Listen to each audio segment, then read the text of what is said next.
Some of you may know our next guest as a Grammy-winning singer, songwriter, and musician, but he's also been building an impressive career as a visual artist for more than 3 decades now. Now he's bringing together both of those creative worlds in a new exhibit featuring more than 60 works of art. Please welcome Steve Wariner. Steve, thank you so much for joining us. My pleasure, Sasha. Good to be with you. Thank you so much. Yes, it's an honor. So most people know you for your music career, but you've also been passionate about painting for many years. Tell us, how did you first get started as a visual artist? Well, I do hear a lot, these days. I still hear, oh, I didn't know you painted as well. A lot of people do know me as the music side. So this is the flip side of what I do. The art world is my passion. It's what I do. Really, for me, it's really therapy. I think I do it. Some days I get out painting in my little studio, what used to be our pool house, now is an art studio. But I get out there and my wife Karen will call, "What are you doing? It's dinner time. Get in here." So, but I love art. I love art. I've been doing it since I was a kid, just about as long as I have music. I started both when I was 9 or 10 years old. My father was a very creative person. He played music, wrote songs, had a regular job, of course, but with a house full of kids, he had to have a regular job, I think. But I got my artistic side, I think, from my father. He was he could draw, and he watercolored a little bit. My brother watercolored, and so we just were a musical, artistic family. I thought every family was that way. I really did. You knew nothing different. I went to a kid's house one time when I was in about 3rd grade. I remember this kid, Dennis, from school, and it was my first go-away day. And I remember going, "Where's all the guitars and art stuff? Where's the paintbrushes?" And I realized, oh, okay, our house. Let me just say this, Sasha. Our house looked really lived in with 5 kids. So. Lived in but fun. And I can relate a little bit when you say that it's your therapy. For me, it's dancing. I'm not much of a musician or a singer, but what similarities do you see between creating music and creating art? Well, I think there's so many. I mean, I've actually talked to a friend of mine, an artist, a brilliant sculptor and painter that lives in the Bay Area, about doing a book about that. You could do it. It's so many parallels between writing songs, making records, playing guitar, performing, and the visual art world. There's so many parallels. But for example, my radar is always up for songs. Number one, I'm always listening. Oh, what they say? That's a good song title. I've been lucky to write songs for, Garth Brooks and Keith Urban and Kenny Rogers and on down, the line, but over the years. But I'm always looking for the next song. I'm always got my radar listening, but it's also that way with art. I think I drive my wife Karen crazy. I go, "Pull over! Look at that sunset that's coming over that barn over there." Taking the pictures, and then I paint. A lot of times I'll paint from those experiences, and a lot of this show at Mott Haven that starts on the 21st.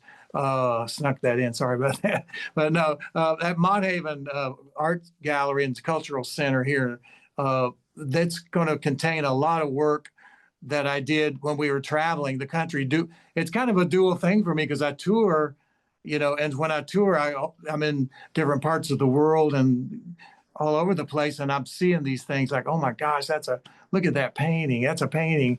Or look, I'm writing a song about that. So I've always got my radar up, and that's Yes. one very big parallel right there. Well, you're a creative, so that's kind of how it goes. Now, do you have a favorite artistic medium, or does it just depend on what you're trying to express?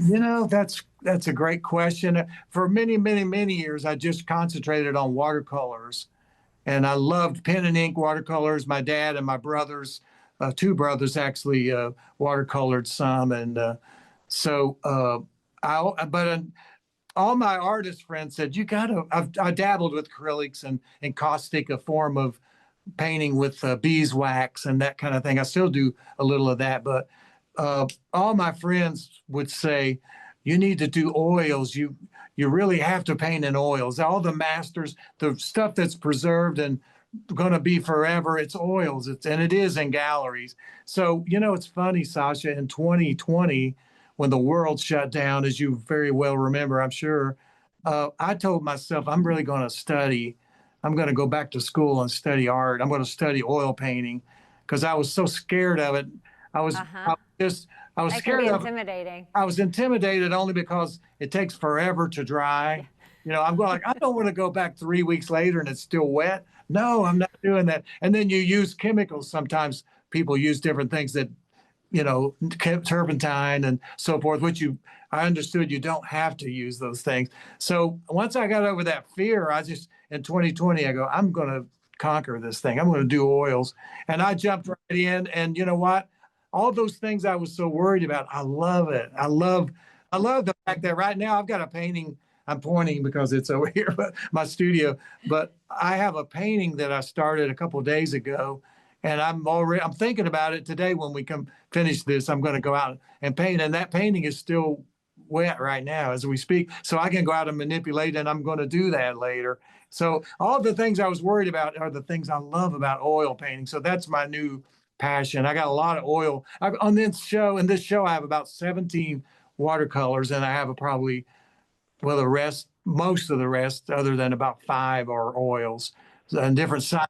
There's some abstracts. There's some more like realism kind of paintings. But there's some uh, all kinds of styles. You know, I'm like with my music. I love jazz. I love pop and country. I love all kinds of music, and I do that with art too. I don't like just one thing. I like it Right. all.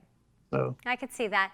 Now, tell me something. With your upcoming exhibit at Monthaven Arts and Cultural Center, features work spanning more than 30 years. What Yep. can visitors expect to see?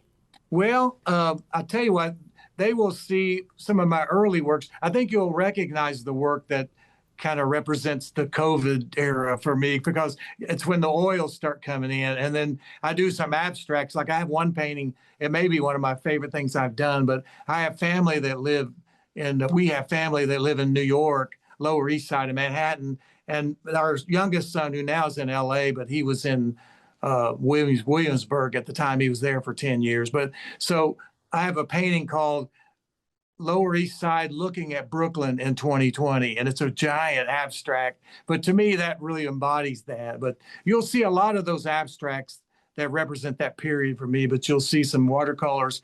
I did a show a few years ago here in Nashville. It was at the Tennessee Performing Arts Center, and I was part of a show there. There's about 3 watercolors left over from that show that'll carry over. You'll see and I think there's some of my best work. You'll see some of those.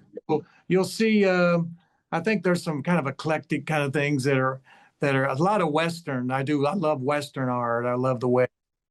So a little bit all over the place. And that Monthaven show, by the way, I'll say, starts June 21st and it goes through July 26th at Monthaven in Hendersonville. So. Okay, well, Steve, thank you so much for joining us. We can't wait to see all your art on display. Well, and for those of you. you that want to learn more about Steve's music, artwork, and his upcoming exhibit, you can visit stevewariner.com. That's so great. Thanks, Sasha. Appreciate you.